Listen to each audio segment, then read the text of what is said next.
Mini episode 192 of the FDH Lounge is brought to you by Royalty Tours USA, your ultimate resource to traveling in style to attend sporting events. Follow them on the web at royaltytours.blogspot.com. The FDH Lounge. You want to schedule your life around it.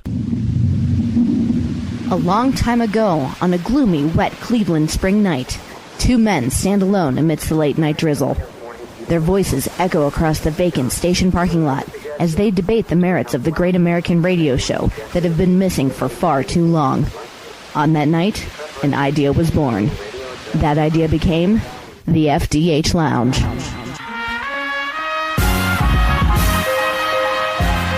Welcome to the FDH Lounge. All right, folks, welcome to FDH Lounge mini episode number 192. Rick Morris, Kyle Ross, breaking down NFL Week 4 for you. Quick note at the outset here. For anybody that's been wondering, are we going all football all the time here? I say this not to bitch about this, but just a note. We've had 3 cancellations this month alone from Jesse Ventura. We're looking to do that in October, catch him while he's still on the book tour. So it's been mostly football, not by design, but basically the spots that we've had open for other things have been a series of cancellations there. And not bitching about it. We're happy to still be on the publicity tour and hopeful of getting the former governor when his schedule clears itself up here. But just in case anybody was wondering why we're going all football all the time here. Well, hopefully it wasn't Jake Digman in his line of questioning the last time. I was there the last time you interviewed the former governor of Minnesota. If anybody would have alienated him, it would have been me. I was the one who started cross-examining him on how big of a Ron Paul supporter he is. I mean, you did. I remember that. Yeah, I remember that. I thought you were a little rude, to be honest with you.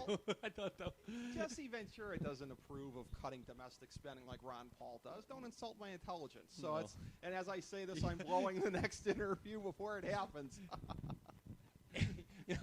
Just like Bret Hart never would have gone to MMA. Yeah. How was that same day? That was a great. Very, very nice. Yes. Good. Big shout out to Jennings, now out in L.A. and chasing his dreams out in Hollywood. So big thumbs up to our guy out there. Chasing our dreams here and making these picks. Kyle, you were doing quite well for the season. You said 9-3 to me off air as far as all your picks last week. With 3 passes, keep in mind. Remember last week I stood my ground and refused to make picks on 3 games. Okay. So it was 9-3 with 3 passes. I'm glad I passed. That's only 15 games. Yeah, because we don't play the Thursday game. Oh, that's right. Okay, yeah, we don't play the Thursday game. I mean, except I count it with spoiler mine. alert, we will this week. Okay, we will this week. I count. I've been putting mine on Twitter. Here's an old handicapping move.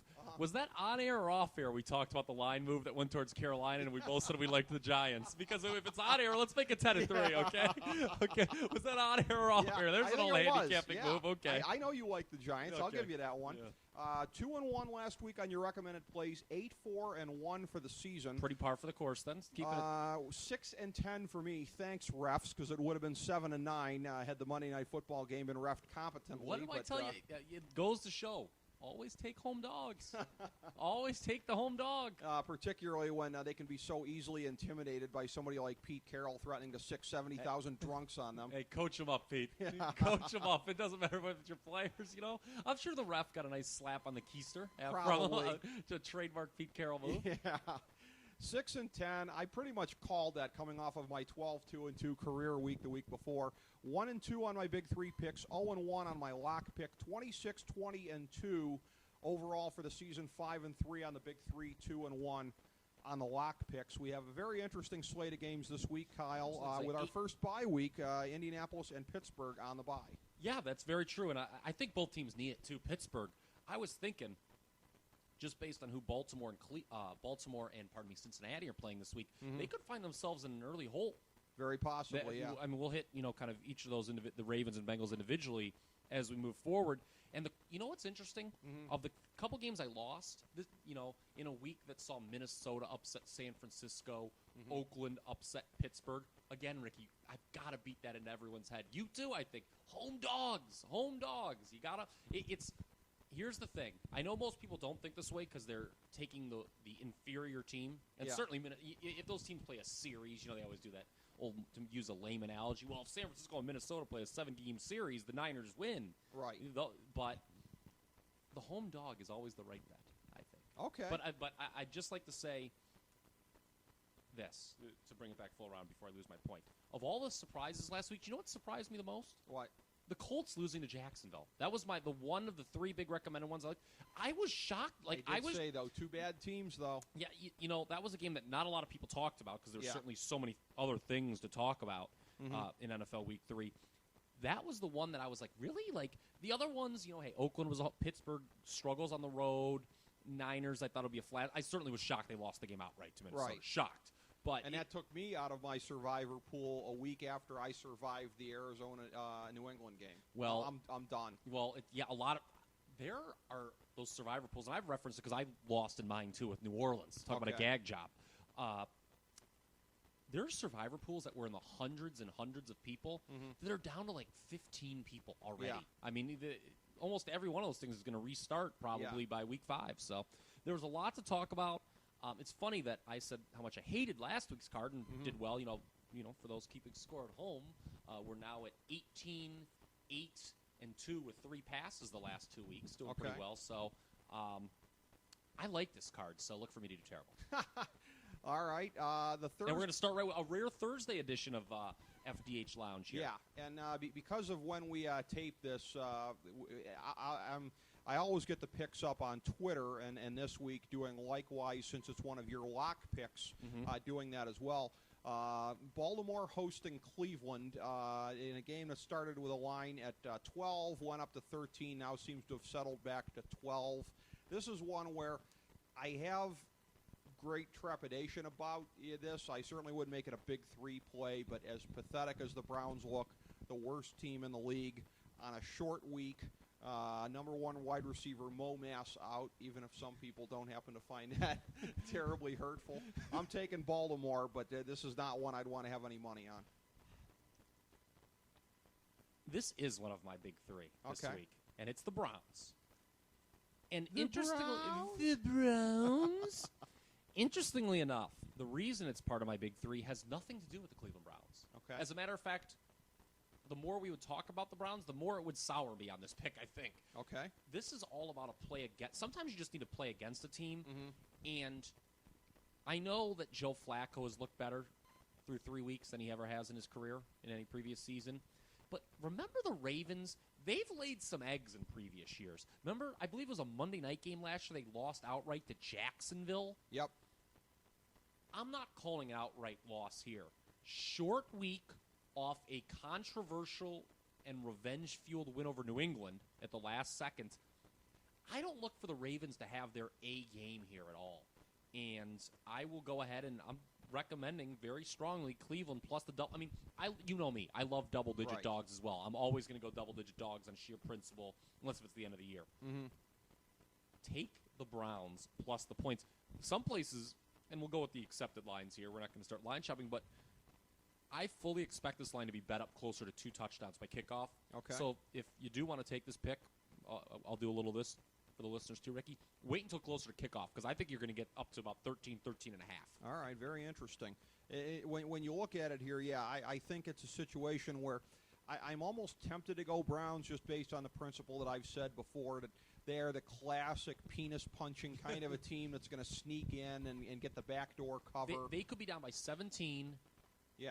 The Ravens will be, patting themselves on the back. Whedon can hit about 6 checkdowns in a row, get you the backdoor cover. Yeah, probably could. But again, that's why you take double-digit dogs. There's only been 1 double-digit dog so far this year, to my knowledge, that being Arizona, and they won outright. The awfulness of Brandon Whedon is probably the number 1 reason I'm laying the points here.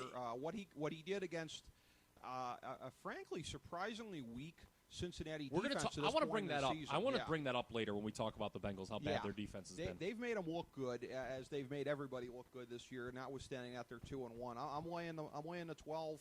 You're taking the Browns, and that's one. Oh, you're laying the 12. I'm laying the 12. Oh, okay. I'm sorry. I misunderstood. I said I had trepidation because of that. Okay. But no, I'm laying the 12 in large part.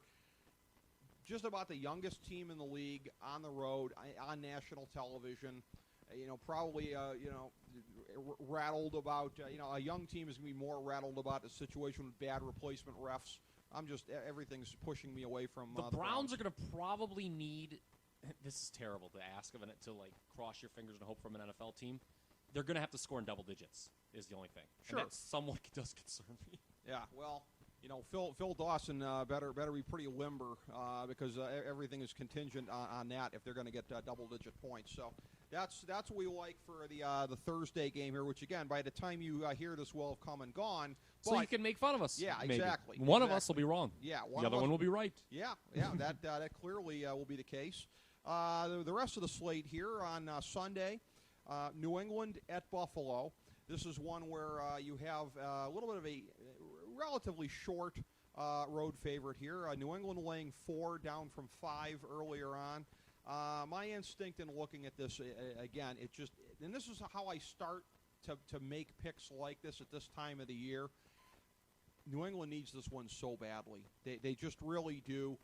I can't see them being 1-3. I really can't see Buffalo being 3-1. To me, it's as simple as that. I like New England to win and obviously to cover, and I came close to making this a lock pick. Or not a lock pick, but one of my big 3. I can't disagree with anything you just said. Mm-hmm. This is a New England team that has not lost 3 in a row since 2002. Ooh, 10 years. Yeah. My rudimentary grasp of that was the year, by the way, they did not make one of 2 years they have not made the playoffs in the Brady era. They did not make the playoffs in the 9-7 grid with the Browns. Yes, because they lost a tiebreaker to the Cleveland Browns. Thank you very much. Let's throw in the fact that C.J. Spiller's out here for the Bills. Yeah. I am going to do one of my principles. This is the way I look at games kind of around this year. Who would bet Buffalo in this game? Take the Bills plus the points at home. Really? Okay. Yeah, home dogs. I could see them cover. I can't see them winning. I'm Here's more the thing. firm on the outcome. Buffalo did. I know it was one of Brady's worst games ever last year. If you remember, it was around this time last year. Buffalo won a wild game to go to 3-0 in Orchard Park last year. Do they even still call it Rich Stadium? What's the name of it? Ralph Wilson Stadium. Ralph Wilson Stadium. Yes, pardon me. The venerable. Yes, but I think Buffalo can keep this one close. You're right. Based on what you said, I couldn't possibly see New England falling to 1-3. But everyone's going to think that. The lines. I'm surprised that this line actually went down a little bit. It did go. Here's the thing, though.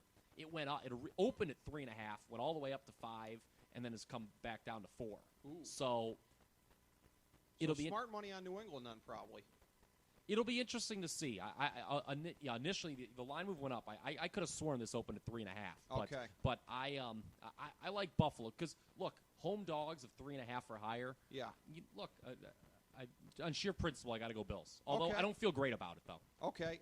The other thing too, Brady might have struggled against them last year, but Patriots, as far as how they have defensed Ryan Fitzpatrick. 11 INTs the last 4 times they've played. Oh, wow. So you've done your homework, I see. Well, and by the way, New England has been, in the Brady era, has beaten Buffalo every time except that game last year. I feel guilty after you put me over there. Thank you, USA Today Sports Weekly, for that. Okay, very good. Okay, very good. My ever-present companion as we do this show. You have more integrity than Chris Broussard, I see. Everybody has more integrity there than we Chris go. Broussard. All right, I like New England, you like Buffalo, so we differ again there on that one. Next, I knew we would. I think we're going to disagree on a lot of games this week. We may very well. I think we're going to disagree on almost every game. Next one here, and again, no pick for you on this one. You'd set off here because there's not a line of scores and odds, which is the main thing that we like to use here. You can find lines in other places. I'm just going to use for what we've been finding out there for what's on line. Lions laying 4.5 at home to Minnesota. This may not be one where we differ. I don't know. Although the Lions being at home, maybe we will. See, I kind of see this one going kind of like how you saw the last one. Minnesota sure as hell ain't winning this game. I could see them losing by a field goal, and I think that's what I'm going to kind of go with here, particularly in light of the uncertainty right now as to the status of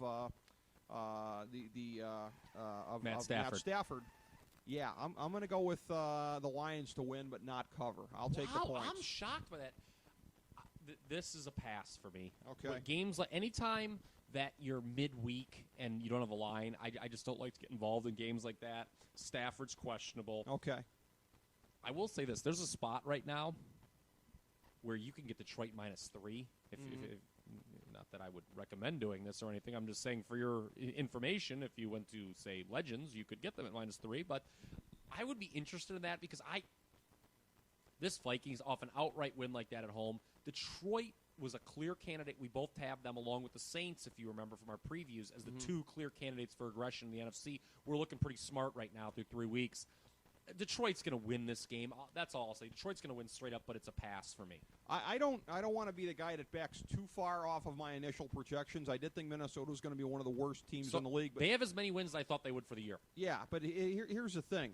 Christian Ponder right now, 70.1% completion percentage. That's why I see them covering and losing very narrowly. I just think he's going to pick that secondary apart. It's kind of funny that we assumed, and we weren't the only ones, that division would be very top-heavy with Green Bay, Chicago, and Detroit, and then Minnesota would be way off the pace. Maybe a little, in honor of what's going to happen in the first Tuesday in November, a little redistribution of the wealth in the NFC North, huh, Ricky? Huh? Yeah. It's going to be a little even. It's going to be a little more even, huh? A little perestroika in the NFC North, a little glasnost. Yeah, well, that'll be a federal initiative under the next version of Obamacare, I'm sure. So there's another one where, we probably would have differed if you were making a pick on that one there. But, I'm taking a pass. It's going to be one of two passes. I'm bringing the pass back in this. All right, next Call me one Sid here. Luckman of the show. Atlanta is at home. Those are Chris Berman-like reference there, by the way. Yeah. I should be ashamed of myself. Chris Berman, you should be Okay, can you edit that out of the final production notes? Just leave a dead spot. Rumbling, bumbling, stumbling. Yes. The Falcons are hosting the Panthers. Atlanta is laying 7.5 points, down from 9. So there's been fairly decent action on Carolina thus far.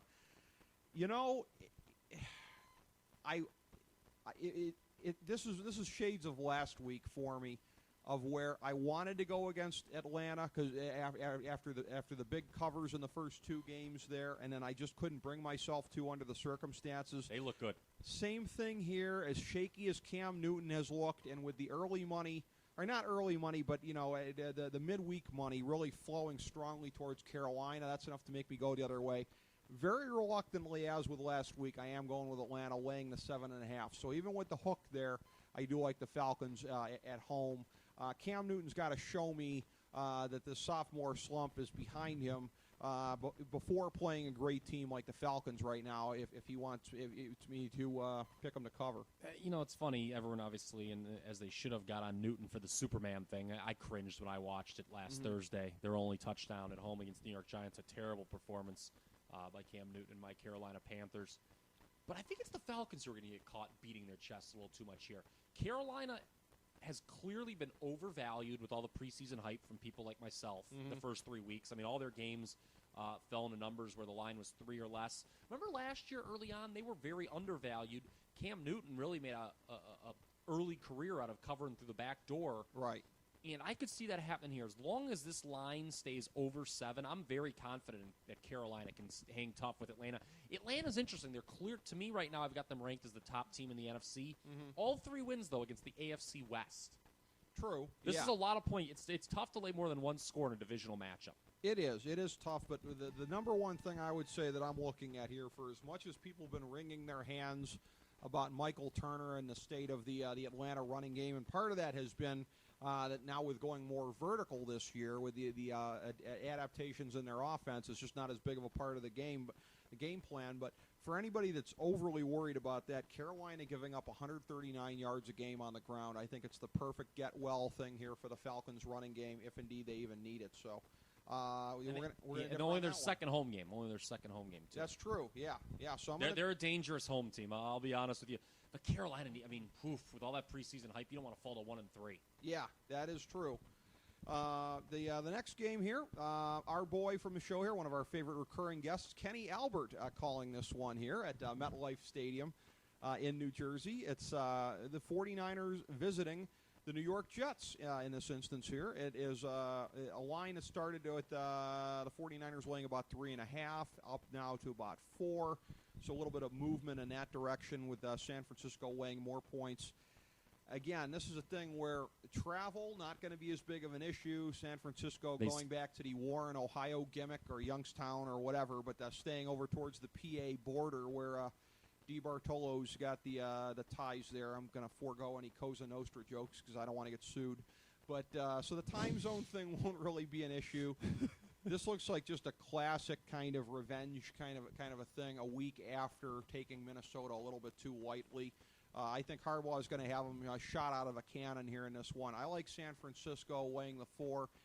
And the Jets, based on how they've looked at various points in this season, this may not be close. They may get thumped on their home turf. Last week I said take Minnesota on the points, hold your nose. I'm going to say take the Jets and hold the points with the Jets and hold your nose again here. Home, you got to go home dog. Similar to New England Buffalo, who's going to take the Jets in this game? Yeah. So I'll take it. All right. I like to be alone. You know me. I'm a contrarian by nature. I think the loss of Revis is slightly overrated. I thought he peaked about 2 seasons ago. I will say it's not that like they need him to shut down Crabtree. I'll give you that. And Alex Smith isn't going to exploit that secondary. I'll say this though. Again, I'm a bit of a Tebow defender. I'm no Skip Bayless by any means. But last year on this program, I defended Tebow on a weekly basis. It clearly worked in Denver. The way he's being used is just awful. It's the most obvious thing. Like when he comes in, it's like, gee, I wonder what they're going to do. Mm-hmm. And the Jets' offenses look bad. The Niners' defense is very good. You're right. Harbaugh's been a great bet. And last year, they did win both games back-to-back in the Eastern time zone, if you remember. But in the second leg of that, they were a 10-point dog to Philly. They're a favorite now. The Niners, I think they're going to start giving some back. I see the Niners winning a very, very close game here, but take the points in the Jets. One of the things that just really is making me think that the 49ers are going to establish the tempo and really be able to stay with it. Frank Gore, a guy it's got a lot of mileage, a lot of city miles on him, but he's having a heck of a year, 5.9 yards per carry. The Jets giving up 149 yards a game on the ground. That's a bad matchup there. That's like a recipe for the 49ers to control the clock 36 minutes plus. Like I said, hold your nose. Yeah. It's not something I'm confident. It's just on principle with the home dog. Well, and again, you're getting the points so much like my pick of Minnesota. Even a field goal loss for the Jets there gets it for you. So every game that we've played thus far, we're splitting on down the line. See if it holds up. And he thinks it probably will for the next one also because it's a battle of the teams that we picked to win the AFC West this year. I don't know if we're going to agree on a single game this week. I'll be honest with you. This is very interesting here. Yeah, I don't think we're going to. I looked, as a matter of fact, I'm like, you know what? When I looked at this card, I was like, I kind of like this card. I'm like, and I don't think I'm going to agree with Rick on one pick. Yeah, you know my tells by this point in the season here. San Diego, and I knew this is the one we would definitely disagree on. Yeah, this one's a pick'em. San Diego was laying a point on the road at the outset here. Now it's down to a pick'em. This is a game where, again, a little bit of a bump in the road last week for San Diego, playing the team that I have rated as the number one team in the league in my power rankings, Atlanta. So I am not overly concerned by how badly they got thumped in that game there. Really? Even, because it wasn't close. They got crushed. Yeah, they got crushed. But, again, I'm less concerned about somebody getting thumped by an excellent team that's really firing on all cylinders. The Chiefs have just had some real extreme ups and downs to this point in the season. The only real up, actually, frankly, took place in like the second half of the fourth quarter last week and into overtime as they came back on New Orleans. A lot of downs before that, quite frankly, in the games previous against Atlanta and Buffalo. Yeah, they did. They did. Yeah. Again, I think San Diego is just looking like the much better team at this moment in time. They've got Ryan Matthews back now, allegedly, and I'm going to be riding San Diego. I think that they're firing on way more cylinders than Kansas City is. And a pickup, I like the road team outright, or pick 'em, I should say. I'm sticking to my preseason pick. I'm going Chiefs. This is one of my top picks too. Okay. As you could get, okay. This is one of my big three. Right. I'm going Kansas City. I just didn't believe in San Diego. I was not really surprised to see them get waxed by Atlanta. Mm-hmm. And to be honest with you, I put a lot more in that loss than I think you do. Okay. It was pretty alarming how bad they got worked. Mm-hmm.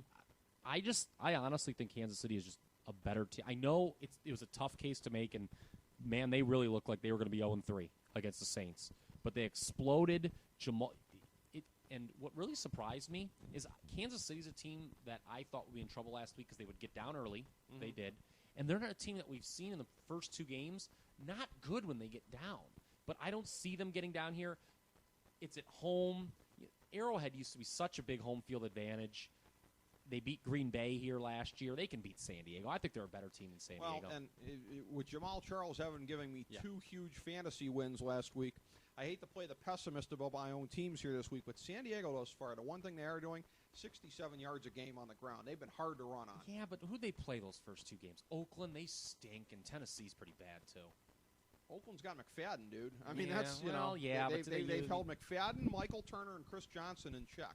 Now, those guys have looked like dog crap by and large, but how much of it has had to do with playing teams like San Diego? We'll What's see. the chicken or the egg? We'll see. I think Charles is going to have a big game. That's where we disagree. I hope so. For the selfish sake of my I have him fantasy on my team, team, too. so. I have him on my team, too, so. Yeah, very interesting. This next one, I surmise we may agree on this next one here. It's the 1-2 Titans at the 3-0 Texans, and this is an interesting game here.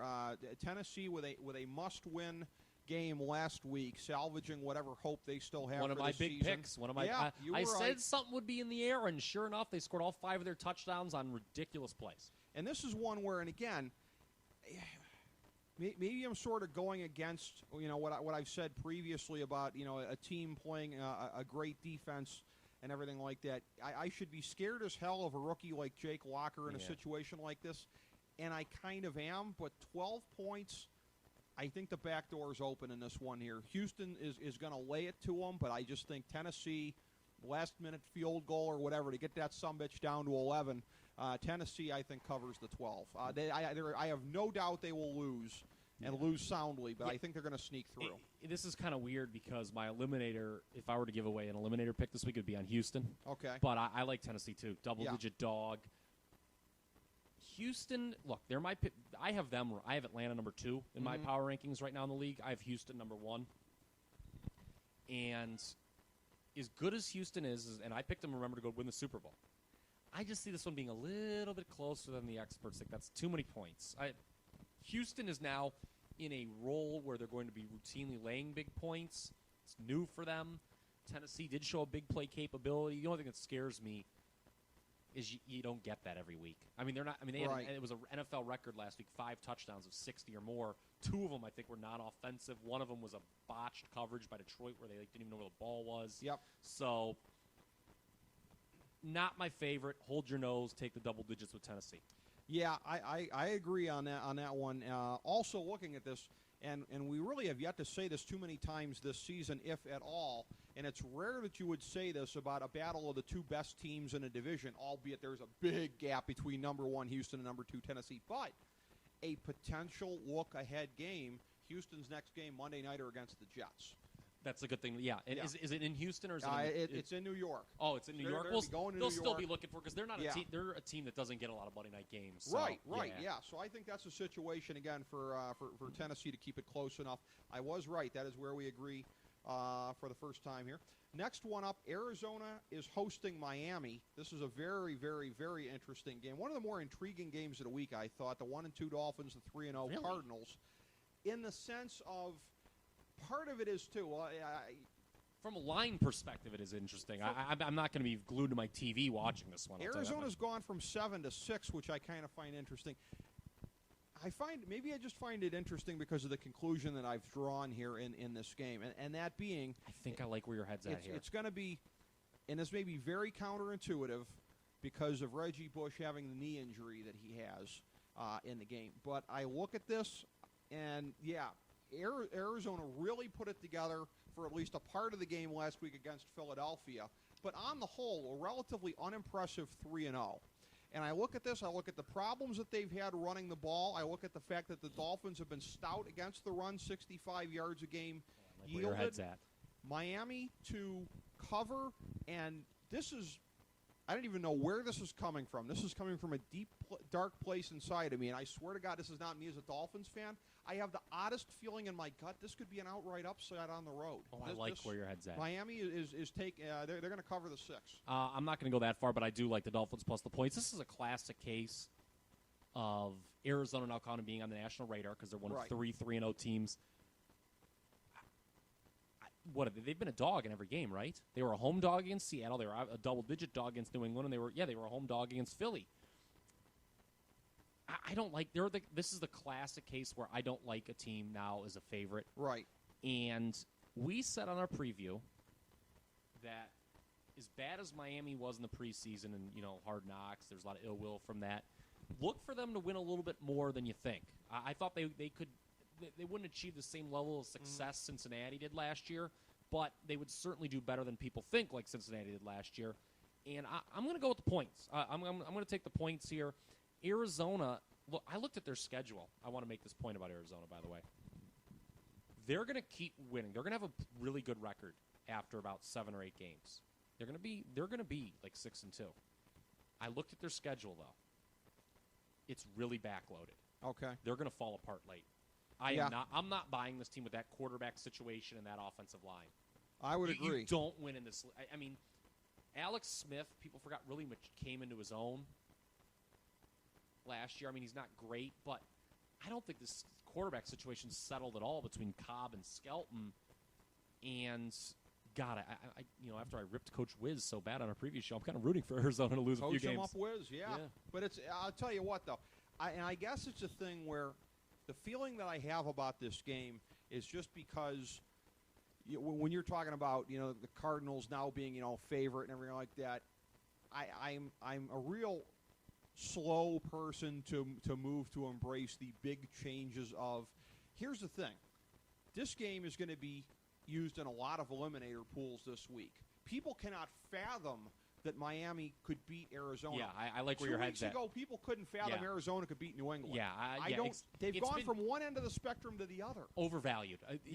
There is no way that even 2 weeks ago, before Arizona beats New England, that Arizona's laying this many points to Miami. Close to a toss-up. I mean, maybe. Well, they would have got the token 3 for home, but I think the line. Home field. Yeah. I expect the line to be bet up closer to 7 by kickoff too, and that line's about 3 points too high. Yeah. So we agree on this one, as I suspected that we might.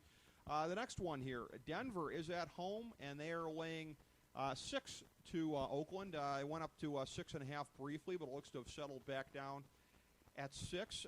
Again, this is another interesting one here. There are a number of these that I really kind of agonized over this week.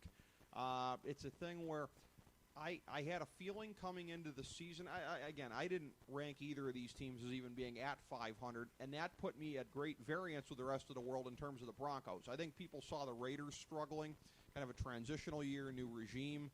Everybody really kind of overvalued the Broncos. Oh, Peyton Manning, and they'll just pick up where they left off. And yeah, the offenses looked really good at times this season, but I don't know. They're still just kind of working out some of the kinks here. They've really struggled in recent games against Oakland. They've won 4 times in a row at Denver. I like them with the 6. They could win outright, but I'm going to take the points in this one here. Denver laying the 6 to Oakland. Wow, this is the final one of my big 3, and I'm going Denver. Okay. I actually really like the AFC West giving me 2 of my big picks this week. I really like the Broncos in this spot. Oakland 3-12 against the number off a straight-up win as a home dog. Mm-hmm. I talked about this last year on the program, how poorly teams traditionally do the week after playing Pittsburgh. And their home dog win happened to be against Pittsburgh. I'm one of those people who thinks you can't lose to the same team at home every year unless you're like the Browns. So look who Denver's played. People are kind of starting to question Peyton Manning a little bit now. Look who they've played. That's a very tough. Pittsburgh, Atlanta, and Houston. You and I Atlanta, Houston are 1-2 in my I power rankings. think we've got them flip-flop. They played the best. They've lost to the best 2 teams in the league. Granted, they got off to slow starts in both games, but they rallied back to make it 6-point games in both instances. I kind of think they lay it to Oakland here. Okay. I don't think Oakland has the firepower. If Denver can get off to a good start, which they haven't yet, I think they've been behind at halftime in every game. But I don't really like them very much. And they were the team of my youth.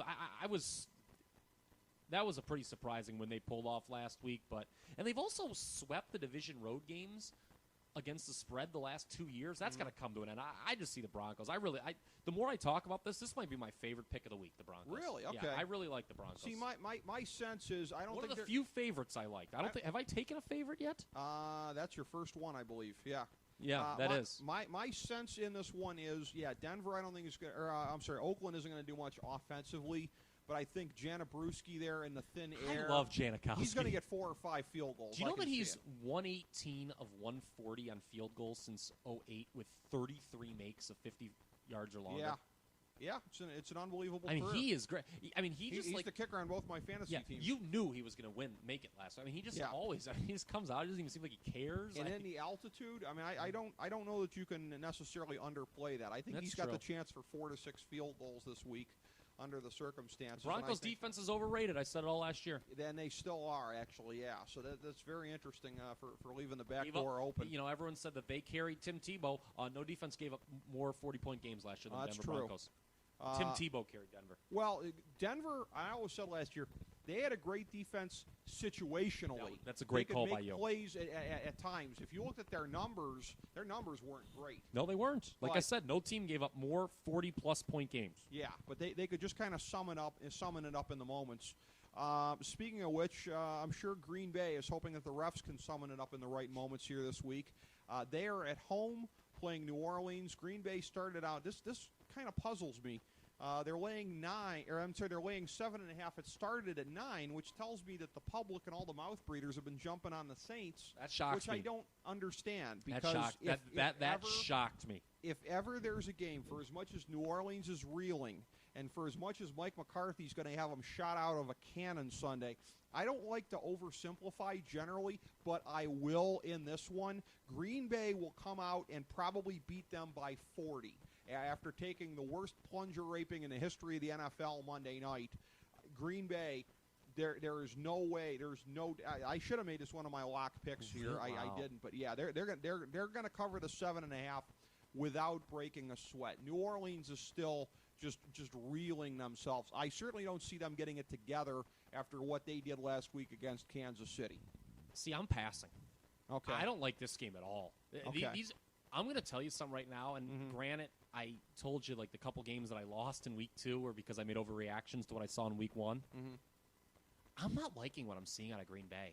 I think there are more problems than replacement refs calling a simultaneous possession on the last play of the game. Let's give credit. Seattle's got a very good defense. Yeah, but and so does San Francisco and so does Chicago, I guess. And do you know who does not have a good game against Chicago? Do you know? Well, no. Remember, one of their touchdowns was a gadget play. Their other one was on a short field. They should have had one of their touchdowns in week 1 against San Francisco shouldn't have counted. There was a block in the back on a Randall Cobb punt return. Yeah. The Green Bay Packers offense does not look good. But I'll say this. Do you know who else does not look good? Who? The New Orleans defense is just an abortion. They are. I mean, this is a walking poster. I mean, I don't mean to get political for Roe v. Wade, okay? Ricky, they can't stop anyone. Well, and not only that. They are so, and the Saints, when things started spiraling badly last week, I got real queasy because I had the Saints as an eliminator pick. And I just said, this team just seems snake-bitten. They just seem – Drew Brees has not looked as good as he has in the last couple seasons. I don't like Drew Brees, by the way. Is that weird? I like him as a player. He's a douche. He's exposed himself as a complete douche. And now he's out there. I didn't think that was going to be a response. No, I don't like him either. The way that he you notice how he turned, his tweets this week about the refereeing back to crying about, the bounty scandal again. It's all about you, Drew. It's all about you. It's just this is the same guy. He's the anti-Nicholas Lidstrom, the great teammate that he was, who in a salary cap system. This coming from the guy wearing the Red Wings jersey, or pardon me, sweater. Sweater. Thank you. Yeah, get it right. Almighty. Get it right. Drew Brees grubs for every last penny. Drew Brees lost his Pro Bowl guard because he didn't want to take less to keep him. Nick Lidstrom took less to keep core guys around him. Yeah, Drew Brees is about Drew Brees. How'd that work? Were the Red Wings losing the first round again in an upset? I can't remember. Won the Stanley Cup in 2008, which was a part of the era that I'm talking about here. So, I was getting a little out of my wheelhouse. Okay. Well, I was nervous. I was like, please tell me they didn't win it all last year. Please tell me. I didn't remember them winning last year. I had no idea that was a bluff. But I was. I know they've lost early a couple times. They have. But my point is, Drew Brees is all about. I was agreeing with you. Drew Brees is all about Drew Brees. I think both these teams remain overvalued. The Saints look horrible, but God, they're so desperate. Man, here's why they'll be by 40 though, and here's why. Because I'm going to take what you said about Green Bay's offense, and I'm going to take the optimistic spin. I have the feeling in my gut we haven't seen the best of Green Bay yet. Yeah, if we do this week, Green Bay's offensive line is horrible. If we do this week, if we see the best of Green Bay offensively, they'll be wheeling the gong out to the 50-yard line. Green Bay's offensive line is horrid. I know Seattle has a very underrated defense. And they're going they're playing football in the NFC West these days. but Green Bay's all. I'm telling you, something's wrong. I'm not a huge buyer on Green Bay right now. Okay. I don't think I would rank Atlanta, certainly, San Francisco, certainly, maybe somebody else above them, too, in the NFC. I don't know. Part of it is, again, maybe just those two. They did beat Chicago pretty handily. Green Bay was my preseason Super Bowl I know pick. they did. I think they're going to get it together. I've soured. I remember I just kind of went against them just because I thought maybe something was wrong. Okay. Well, I still think something's wrong. Yeah, well, the offensive line has been worse than advertised. The defense has had its ups and downs, certainly. Let me bring this up here real quick, if you have a moment. And really, since you're sitting here with me, I don't know what else you would be doing. But Green Bay here, I want to just go over something. Cause I brought up some of the non-offensive touchdowns they received. Here's how many points the offense has scored in 3 games so far. 15 in Week 1 against San Francisco. 16 against Chicago. Remember, they had a special teams touchdown. And their lone offensive touchdown, short field after a Cutler interception. Right. Last week, 12. So giving them even the short offensive touchdown, 15, 16, 12. Yeah. A lot of field goals. I know that last week they failed on a 2-point conversion, so they had one. But, man, something's wrong with them. Good research. Again, I just keep going to that feeling. Yeah, but something's really wrong with the Saints. This is a team who's given up 40, 35, and 27 in a variety of ways. Right. And if this is going to be a get-well game for one of the two teams, I think we agree it would be for the Packers. You and I, not to pat ourselves on the back, we're really, and I was beating myself up a little bit. Like, God, were we just being too trendy, a little too hipsterish? Were we drinking too much of the PBR before season?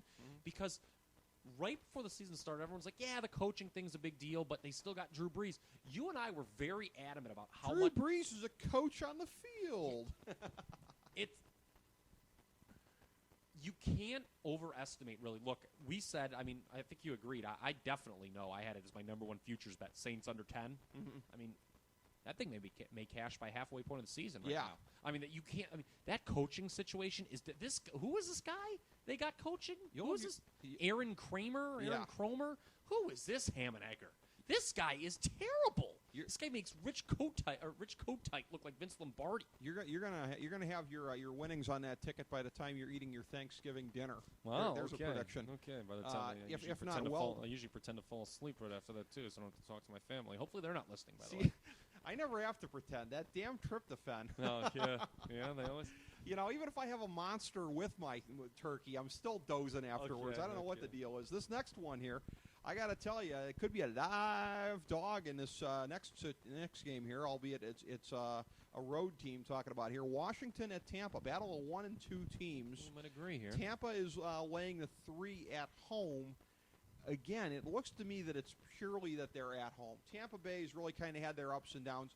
Washington's been a little bit more predictable in what they've done thus far this year, in that RG3 has gone out there and put on some great performances, and the defense hasn't necessarily stopped anybody else. And it does somewhat kind of concern me that it's so easy to pass on Washington now, that it could be a good opportunity for Josh Freeman to stabilize. But nevertheless, this is one where, again, I look for Washington. I'm not taking a whole lot of dogs this week, kind of opposite of you, but this is because I consider them to be live.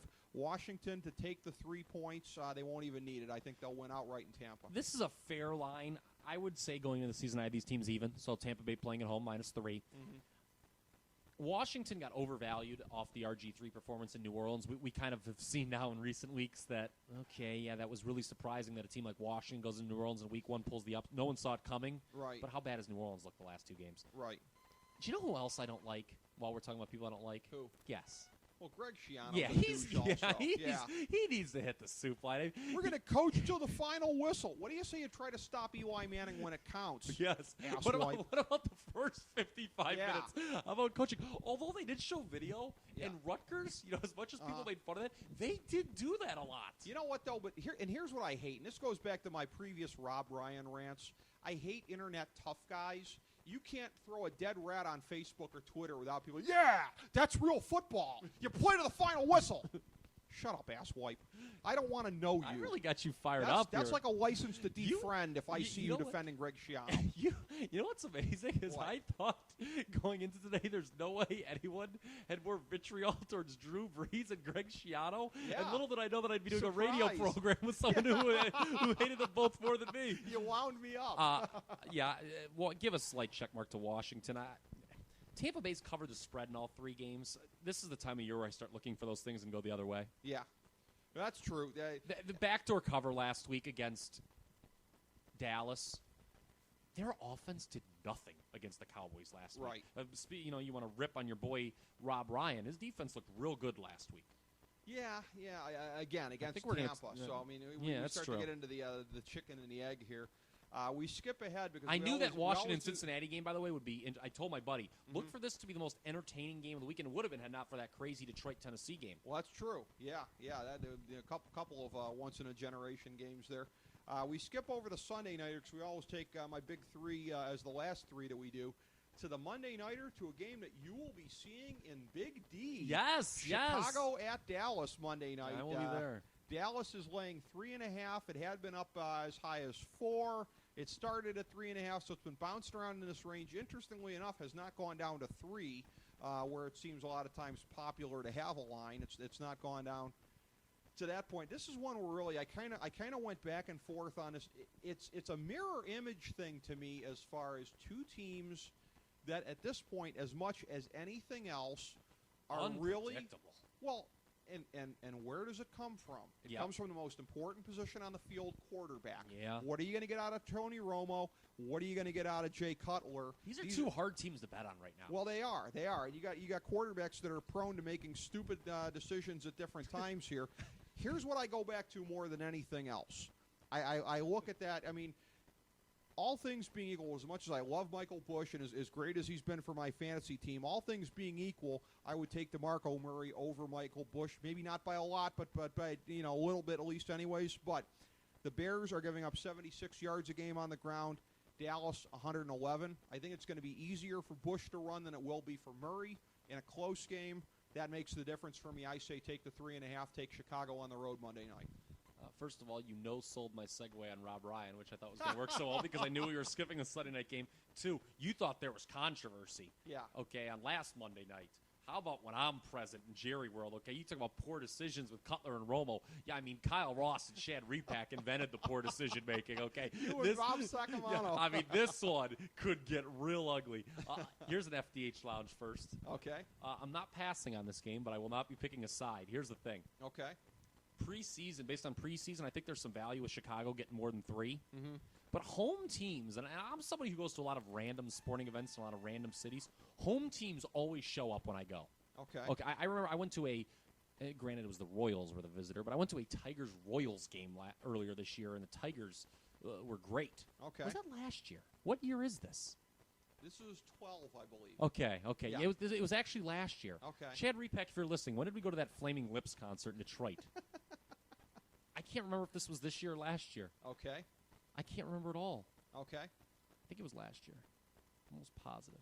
You talk about going to random sporting events. Does that ever encompass? Have you gone back, Kyle Ross? Now that we've had this revival in recent years of roller derby, have you made it to any roller derby events in recent years? No. Oh, okay. I wanna do Well, something you like- said you go to random sporting Yeah, events. sporting events that matter. The sporting events that move the needle. You know me. You know me. You know me. Hey, if ESPN's going to be there, you know I'm going to be there. And they're Thank going to you be very there much. Monday night, Yes. so you'll get to go get an autograph from Gruden and all your heroes there at ESPN. I will. I might shake hands with Trent Dilfer and give you a little wave, too.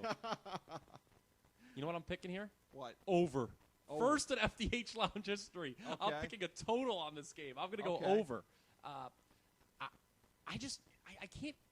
I don't like picking a game with the like you said with the quarterbacks. Yeah. Romo and Cutler. Here's the pick on Box the side. of chocolates. Whichever guy makes the stupider decision will obviously cost his team. Yeah. I have friends from Chicago that happen to be at this game too, so it's gonna be real wild. Kinda This like- game is gonna get ugly. Look for me to maybe streak on the field in this game. I mean, this game could get ugly, Ricky. Yeah. You may want to call me Tuesday morning to make sure I'm still alive. If I get a phone call For anybody during the game, are you watching this? Somebody just got arrested at the game for running on the field streaking. Son of a bitch, Kyle. Yeah, exactly. Right before I get a text message It'll either be looking him, for bail money. it'll either be him or Mike. It'll either be me or Mike Tirico, probably. By the way, punch Stu Scott in his good eye for me. Oh, come on, that's out of line. I will say this: I defend ESPN more than anyone. God, I hate when Stuart Scott does Sunday Night Sports Center. Oh, he's awful. He's really bad. He's like another universe of awful altogether. He's real bad. I think he might be the worst guy that I know a lot of people want to beat up on Skip Bayless, but I think Stuart Scott is the worst thing about ESPN. Those guys are kind of neck and neck, and that's not a prize that anybody should want to have. Going to my big three picks for the week here, the first of the ones, this is one where, I mean, in a sense, I'm kind of queasy, and I'm kind of queasy seeing where the number's going on this one. Seattle is laying 3 to St. Louis. It Ricky, started at 1. The it. public is jumping on them. I don't know. I just think, again, Ricky. as much of a ripoff as it was Monday night, I just think Coach 'em up Pete is going to have them. Just again, I think they're going to carry the momentum over in this game. Seahawks have won 13 of the last 14 against St. Louis. St. Louis has sort of been like the Cleveland Browns of this division vis-a-vis everybody else. Seattle laying 3 on the road, and that's the thing too. I'm almost tempted to go the other way because it's almost a why ask why line, because it's like, why weren't they laying more to St. Louis to start with, and why did it take the mouth breathers in the public to get it up to 3? Oh, Ricky. Having said that, I'm not going to say why ask why. I'm just going to go. No. Sometimes the things I hear where you're coming from, and where you're coming from clearly is the things that look too obvious generally are, and I get that, but I don't think that. I just look at what this Seattle defense has done this year.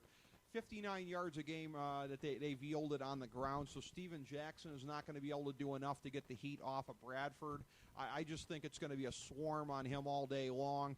Amendola is going to probably get 18 catches in the slot, but it'll be for a cumulative 60 yards. I just don't see where the Rams are going to be able to move the ball enough on this one. Lay the 3, take Seattle on the road. Rams have been competitive under Jeff Fisher. I thought they'd be a lot better than they'd been in recent years. That's predictable.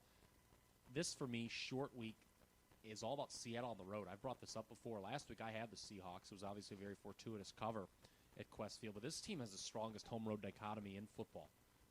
Even though I've seen numbers that indicate that actually Baltimore is number 1 and Seattle's number 2. But to me, it's still Seattle. Under Coach 'em up Pete, just 6-11 against the number on the road, 0-2 when favored. You know where I'm going here. Okay. Rams. It's a short week. Goodell may ring the bell on this one, ring the effing bell, so to speak. And the Rams, the numbers don't look good from last week against the Bears. Mm-hmm. But that was a game that kind of got out of hand in the last 10 minutes. They were really neck and neck with them. The Bears weren't doing a lot until they got a defensive touchdown to put the game up by to go up 2 scores, and then they got a late field goal to really put it out of reach. But the Rams, they won here at home against Washington. They were competitive in Week 1 against Detroit. They were jobbed, actually, by the refs in that game. One could argue certainly a +3 turnover ratio kept them in throughout, as Matt Stafford, as he's akin to do this year, was too locked into Calvin Johnson. I almost made this one my big 3 with the Rams. To me, Seattle's lost 20 of its last 26 road games straight up. This is a bad road team. That being said, Mark Lawrence, they obviously, though, but if you look at the matchup with the teams, though, at this point in time, I just don't think it's a good matchup for the Rams. I'm just looking at that, and I just see, to me, they're going to struggle to move the ball on them. I had to kind of wedge this in as one of my big 3 picks for the week. The other 2 games I actually like much better. We'll go with the other one that is the non-lock pick for me. Sunday nighter, Giants 2-1 at Eagles 2-1, and as I look at this, Philadelphia is laying 2 up from 1 at the start here. I go to the records on this, and what a wildly varying 2-1 it is for the Giants versus 2-1 for the Eagles. Eagles have, even before last week, I said Eagles are one of the worst 2-0 teams of all time. They looked like dog crap for a good part of the two games previous, especially that Browns game that they were so fortunate to win Week 1. Giants the last 2 weeks have got it in gear. I'm always nervous. I got burned by the Giants. It wasn't a lock pick Week 1, I don't think. No, it wasn't. But I'm always nervous because they seem contrarian, and when you build them up too much, that's when they're going to regress again. So I'm sort of counting on them to turn another corner, and that's been a dangerous thing to do in recent years. But here I am. Giants is the live dog. They don't need the points. Screw the 2. Giants win outright. I'm going to make it 2 for 2 against your big 3 here. Wow. It's to build on what you just said. It's very interesting. A win here would make the Eagles 3-1, yet they seem to be the more desperate team. I have not taken a lot of favorites this week. Philadelphia, along with Dallas, is hideous as a favorite. They're not quite as hideous as Dallas. Dallas is something like, with last week's non-cover against Tampa Bay, Dallas is like 4-17 their last 21 games laying points. Mm-hmm. The Eagles are not much better, but if they lose this game, it's on national TV. It's going to be ugly. They're talking about benching Mike Vick for Nick Foles. I know we don't talk a lot of college football in this program. I watched Nick Foles a lot in college. He's not that good. Mm-hmm. He's tall, but what did Arizona ever do except get Mike Stoops fired? Right. I mean, they went to a couple medium bowl games, but that was only interesting because Arizona never goes to bowl games. Right. I think a desperate Eagles team finds a way to pull this out. The Giants... Remember, I'm still sticking with my preseason prognostications. I had the Giants essentially as a 9-7 team. I had the Eagles winning the division. If the Eagles haven't covered yet, I just think they're desperate.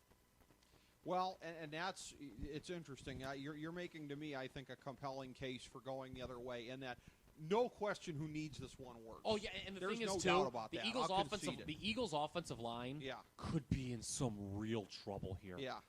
Mike Vick needs. Oh, boy. JPP is going to be inside their face. Can you really turn the ball over this many times? And it's scary, too, because the Giants were +5 in turnovers last week against Carolina. Yeah, they're an opportunistic ball-hawking defense. Oh, boy. It's not this is one of my least favorite games, and I was wrong in week 2 when I said this. Okay. But to me, I was just like, no one's going to really like the Eagles after the way the Ravens played last week. Mm-hmm. I'm going to do the same thing here this week. No one's going to really like the Eagles after the way the Giants played last week. The number's under 3. I know they've only been laying 3 the last 2 games, and their 2 victories are by a combined 2 points, but I think the Eagles get it done. Okay. The road team traditionally does well in this rivalry, I will say that. Yeah, that's true. It's been one of those weird kinds of things as they've been Don't battling like that game very much at all. Okay. I don't like this other game either that's obviously your lock. Yeah. 1,000-star gold-plated lock of the millennium for NFL Week 4. Those are, of course, 2-1 thus far on the season.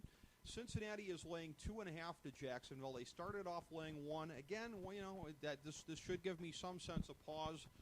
The mouth breathers of the public are with me on this one, betting up the line as assiduously as they have for the Bengals. But again, this just.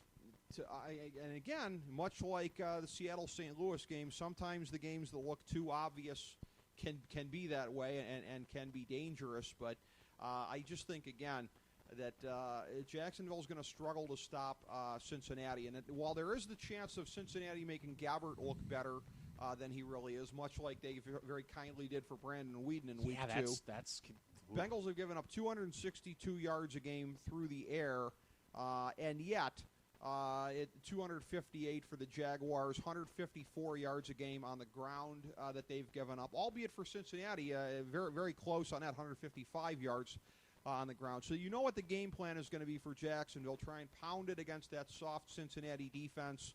But I don't think Gabbert, I think if we're looking at the 4 quadrants here, the passing games for both teams, the running games for both teams, I think both running games are going to excel. I think Andy Dalton is going to be way ahead of Blaine Gabbert in this one here as far as ability to exploit the other team's defensive secondary weaknesses. I like Cincinnati to win it on the road, laying the 2.5, but I like them going away. That's my lock for the week. This is one of my least favorite games of the week just because it seems every week I do take one road favorite. 2 weeks ago, I made the mistake of going with Washington over St. Louis, a complete overreaction to Week 1. Last week, I did lay short number with Houston against Denver and wound up being right. I'm going to agree with you here, but it's a lot of trepidation. I don't like laying because here's what it boils down to. I don't think Cincinnati, I think they'd be a phony 3-1 just as much as Jacksonville would be a phony 2-2.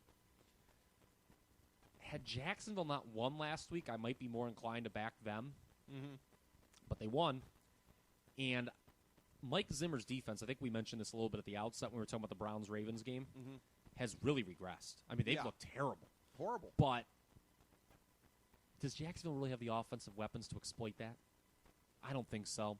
I'll give a slight lean to Cincinnati. These last 4 games on the rotation board Sunday, I really don't like at all. The Bengals, Jags, Saints, Packers, Redskins, Bucks, Giant, Eagles. Interesting that 2 of those made your top 3 there. I don't like those games at all. Okay. I really like Denver against Oakland in that 4:00 time slot. But other than that, I'm not too keen. All right. On some of these 4:00 games. To recap on the big 3 plays for me, Seattle laying 3 against St. Louis, Giants getting 2 from Philadelphia, Cincinnati laying 2.5 at Jacksonville. For you, it was, of course, the Thursday night game here. Browns getting 12 from Baltimore.